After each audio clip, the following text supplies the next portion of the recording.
அமைச்சர் பொன்முடி வகித்து வந்த அனைத்து பதவிகளும் தற்போது பறிக்கப்பட்டிருக்கிறது. அவர் வகித்து வந்த உயர்கல்வித்துறை அமைச்சர் பதவி தற்போது வேறு ஒருவருக்கு மாற்றம் செய்யப்பட்டிருக்கிறது.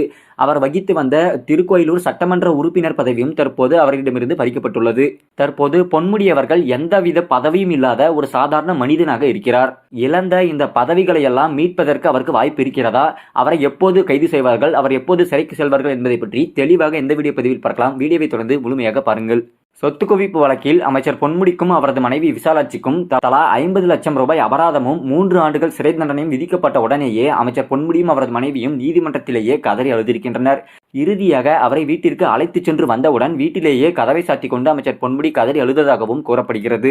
சென்னை உயர்நீதிமன்றத்தில் இவ்வாறு அவருக்கு தண்டனை உறுதியான உடனேயே அவர் வகித்து வந்த அனைத்து பதவிகளும் தற்போது ரத்து செய்யப்பட்டிருக்கிறது. அமைச்சர் பொன்முடி வகித்து வந்த உயர்கல்வித்துறை அமைச்சர் பதவி அமைச்சர் ராஜகண்ணப்பன் என்பவருக்கு தற்போது மாற்றம் செய்யப்பட்டிருக்கிறது. அமைச்சர் ராஜகண்ணப்பனுக்கு பொன்முடி வகித்த துறைகளை ஒதுக்கீடு செய்ய முதலமைச்சர் கடிதம் எழுதியிருந்த நிலையில் அந்த கடிதத்தை ஆளுநர் ரவி அவர்கள் ஒப்புதல் அளித்திருக்கிறார். முதல்வர் மு க ஸ்டாலினின் பரிந்துரையை ஏற்று பிற்படுத்தப்பட்டோர் நலத்துறை அமைச்சர் ராஜகண்ணப்பனுக்கு உயர்கல்வித்துறையை கூடுதலாக ஒதுக்கி கையெழுத்திட்டிருக்கிறார். இன்று அவருடைய அமைச்சர் பதவி அதிகாரப்பூர்வமாக முதலமைச்சர் ஸ்டாலினால் வேறு ஒருவருக்கு மாற்றம் செய்யப்பட்டிருக்கிறது. இதேபோல் அவர் வகித்து வந்த சட்டமன்ற உறுப்பினர் பதவியும் திருக்கோயிலூர் சட்டமன்ற உறுப்பினர் பதவியும் அவரிடமிருந்து தற்போது பறிக்கப்பட்டிருக்கிறது. அவர் எந்த கட்சியில் எந்த ஒரு பதவியும் இல்லாத ஒரு சாதாரண ஆளாக தற்போது நீடித்துக் கொண்டிருக்கிறார். அவர்களை எப்போது கைது செய்வார்கள், அவர்கள் எப்போது சிறைக்கு செல்வார்கள் என்று பார்க்கும் பொழுது பொன்முடி மற்றும் அவரது மனைவி சரணடைய ஜனவரி 22ஆம் தேதி வரை கால அவகாசம் கொடுக்கப்பட்டிருக்கிறது.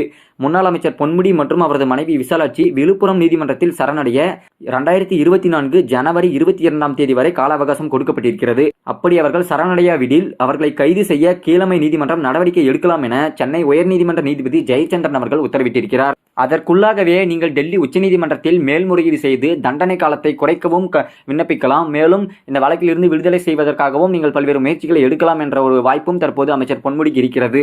இதன் அடிப்படையில் திமுக வழக்கறிஞர் NR இளங்கோ அவர்கள் பொன்முடி வழக்கில் உச்சநீதிமன்றத்தில் விரைவில் மேல்முறையீடு செய்வோம் எனவும் மேல்முறையீடு மனுவில் அமைச்சர் பொன்முடி கண்டிப்பாக விடுதலை செய்யப்படுவார் என்று நம்புகிறோம் எனவும் உறுதியாக கூறியிருக்கிறார். திமுகவின் மூத்த வழக்கறிஞராக இருக்கக்கூடிய NR இளங்கோ அவர்கள் இதே போல்தான் அமைச்சர் செந்தில் பாலாஜிக்கும் ஜாமீன் வாங்கிவிடலாம் என பலமுறை கூறியும் அனைத்து நீதிமன்றங்களிலும் விண்ணப்பித்தும் அவருக்கு ஜாமீன் வாங்க முடியவில்லை. இதே போல்தான் அமைச்சர் பொன்முடியையும் விடுதலை கண்டிப்பாக செய்து விடுவார்கள், கண்டிப்பாக விடுதலை வாங்கிவிடலாம் என கூறி அமைச்சர் பொன்முடிக்கு டெல்லி உச்சநீதிமன்றத்தில் மேல்முறையீடு செய்ய திட்டமிட்டிருக்கிறார். அப்படி டெல்லி உச்சநீதிமன்றத்தில் மேல்முறையீடு செய்தால் அமைச்சர் பொன்முடியோட வழக்கை ரத்து செய்யப்படுமா, இல்லை அவருக்கு தண்டனை காலம் குறைக்கப்படுமா என்பதை பற்றி உங்களுடைய கருத்துக்களை மறக்காம கமெண்ட் செக்ஷன்ல சொல்லுங்க. மேலும் உடனுக்குடன் நிகழக்கூடிய நியூஸ் அப்டேட்டுகளை பெற மறக்காம நமது சேனலை சப்ஸ்கிரைப் செய்து கொள்ளுங்கள். நன்றி.